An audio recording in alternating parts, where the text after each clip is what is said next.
घु आयो भने काण्डले थाम्दैन। यस्तो देउपा यस्तो ओलीहरू जनताको लागि बाँट्नु गाह्रो पर्छ।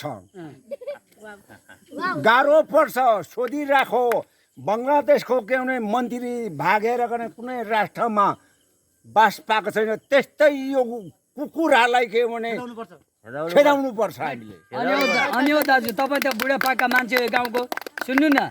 अनि अहिले अब यो कसले यो बत्ती अँध्यारो बनाइरहेको छ? तपाईँको विचारमा चाहिँ कुलमान घिसिङलाई हटाउनु नै हाम्रो देश बिग्रिनु हो। देश बिग्रिनु हो। अहिले के भने हाम्रो घरमा पाहुना आउँछ, 200 रुपियाँ लिटर तेल भयो, कुपीको चलन, मोमबत्तीको चलन छैन। अनि यसरी छुमछुम गरेर त पाहुनाहरूलाई पनि दाल भात दिनु।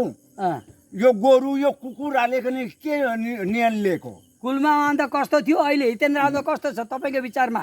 ल भन्नु। यो अहिले आउने कुन नाम? हितेन्द्र साखे भनेको कुन हो? नेवारको पाटाले लात्ताले गोदेर खेद्नुपर्छ हो। कुलमा आउँदाखेरि तपाईँलाई ठिक लाग्थ्यो नि? गजब थियो, उज्यालो थियो, सबै उज्यालो थियो, जनता खुसी थियो। ल ठिक छ, तपाईँको विचार एकदम राम्रो कुरो। धन्यवाद तपाईँलाई। अफ गरिदिनु।